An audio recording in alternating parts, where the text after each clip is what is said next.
Hashtag EGI Troons in the little season. Welcome to the little season, where everything is a big lie. Today I will be discussing EGI, or elite gender inversion, and how it relates to our present situation living in Satan's little season of deception, as noted in the Bible. If you're not familiar with what the little season is, well, you're living in it. The Bible makes it abundantly clear that Jesus Christ intended to return soon after his ministry, while his disciples were still alive. If we believe in what Jesus said, his millennial kingdom has come and gone, and now we live in the little season of deception, in which Satan is released from his prison to go out and deceive the nations.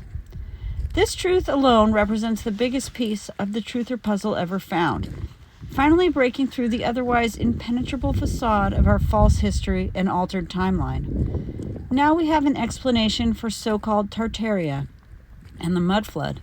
The fervent heat of the apocalypse explains much of our landscape that was otherwise a jumble of mystery, theory, and fake science.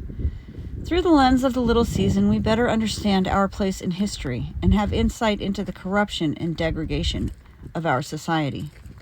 Yet the Bible gives no instructions on how to navigate this little season, and we are left to fend for ourselves in uncharted waters. We have been deceived on every level, yet the nature of this deception remains a mystery. What if there was a key to discernment in these times, a simple way to know when you're being lied to, a red pill that can make you see through the lies like Neo in the Matrix, or better yet, the sunglasses from They Live? Well, there is, and it's called EGI. Short for elite gender inversion, EGI is the satanic practice of switching genders. In simple terms, the boys play girls and the girls play boys, where the ultimate goal is to destroy humanity and all of God's beautiful creation. All the players on the world stage are inverted. It's a requirement. Call them what you will, Freemasons, magicians, the elite, the controllers, the owners. You don't get to be in the club without inverting your gender. Georgia Carlin told you years ago, it's a big club and you're not in it. Well, she's right, you're not, and she would know. Satan's armies of troons are legion, and they are working day and night to deceive you. Who are these troons? Here is nowhere near an exhaustive list. Politicians, military, actors and musicians, famous sports people, YouTube and TikTok stars, newscasters and weather people, so-called experts, historical characters, models and beauty pageant contestants, religious figures, royal families, business and cultural leaders, famous scientists, and the list goes on. These are Satan's agents, the Decepticons, the cogs in the machine of our matrix.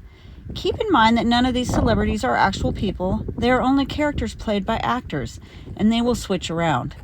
The satanic bloodlines are families of troons. That's why many of them turn out to be related to each other. It has been going on for at least the entirety of the little season. All stories are run through them. Everything we think we know about the world and what's going on is a psyop orchestrated from top to bottom using these transformers. They have controlled opposition pre-placed at every turn and in every arena. Just remember, there are no wars, only act wars. And don't think it's only the famous ones either. They are everywhere. The deception is complete. But why would they do it? Why would they lie? The overarching answer is for religious reasons, but this can take many forms. Understanding the reasons why they do it is half the battle, and critical to seeing the big picture. The religion of Satanism is based on inversion. Satan desires to invert everything good in God's creation.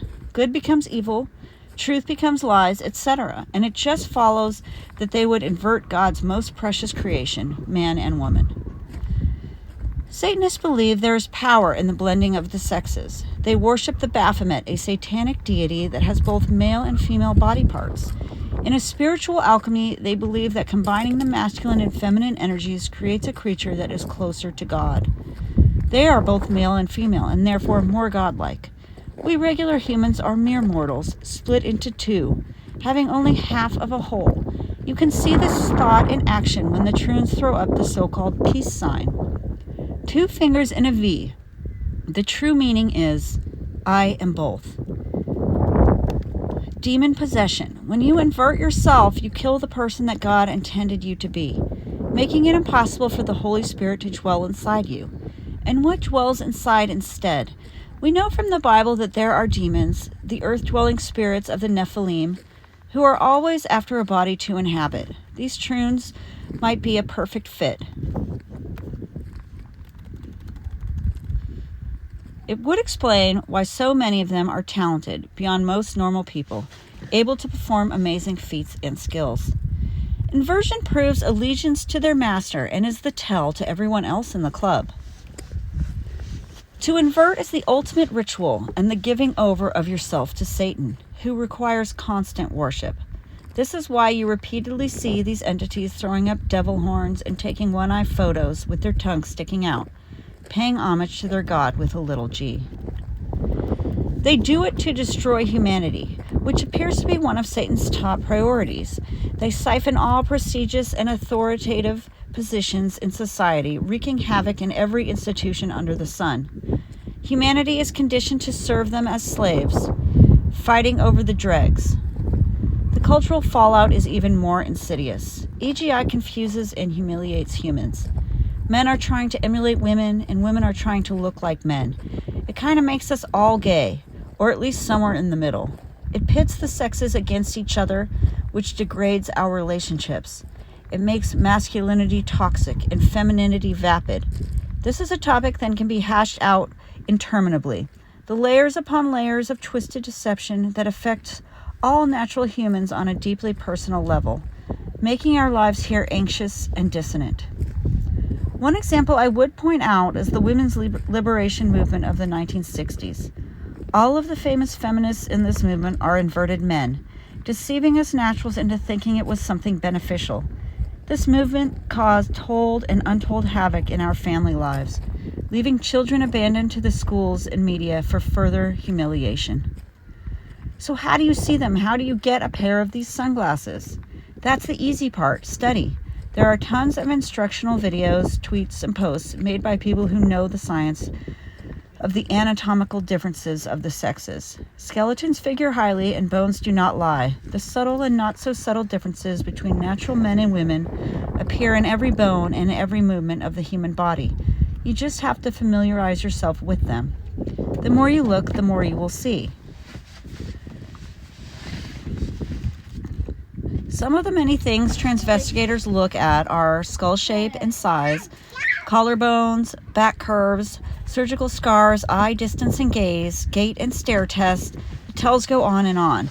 I do not deny they do a great job on these Troons. The process may begin even before birth, and amazing things can be done with surgery and hormones, yet many clues will always remain. Some of the clues can be found in their hand gestures and often in their names. 2 first names is a major tell, as well as putting son or man in their names. Once you get into it, truly deep philosophical questions arise, such as, do they tran out their pets? And I always wonder how much they really know. Do they think they are normal and we are the abominations? You even feel for these Troons, as most of them were born into it and never had a choice.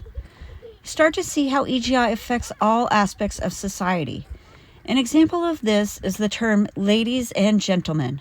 Ladies are laddies. And what is a gentleman? It's a woman. All fashion throughout his story is designed to hide and mold body shapes for Troons.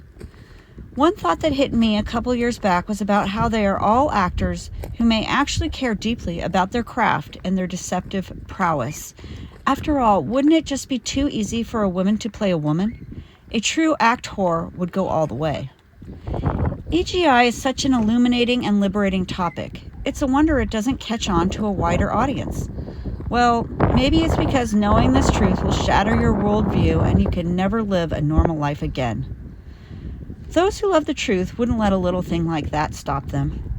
EGI disclosure is kept alive by many good people doing important work, but it never seems to break out of obscurity or be taken seriously. You know when the Freemasons put their finger on their lips, a gesture that means shh? Well, this is what they're referring to. It's the big secret, and nobody wants to know.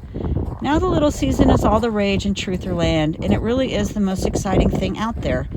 It's hard to sit still knowing that Jesus may still be here, ruling from the center of this realm. Yet even when the EGI deception helps explain little season reality, providing a blueprint of the grand deception's machinery, nobody wants to know. Those who know about the little season want nothing to do with EGI. They look at it as a sideshow, unimportant in the scheme of things, and gloss over it if it's mentioned at all.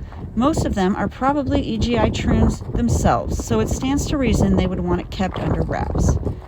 Well, that's just not good enough anymore. It's time to put the glasses on, and I'll fight you if you don't. No, I won't, but I don't condone willful ignorance either, especially when you're taking the ship down with you. When EGI is ignored, we all suffer. Imagine if people started paying attention. Do you think they would still vote for the red or blue team Troon? Still give 1/3 of their paycheck to government Troons to finance their fake wars and space missions? Still send their children to school run by transgender pedophiles bent on destroying them? Here in the little season, we have a few options. We can put our heads down and take it till we die. We can do our best to get out of here, or we can try to break the deception matrix. Let's do option 2 and 3. We want to be on the boat or train or whatever out of here as soon as possible. But until then, we're going to try to break this matrix, and EGI is the perfect weapon. Our whole reality is a huge Masonic theater production, and nobody cares, but you should. EGI disclosure has the potential to obliterate the satanic authority we are subjected to, undermining the entire structure of our prison matrix world. For those willing to open their eyes, the reality of EGI is everywhere. This is in your face every day. The lie is in your eye.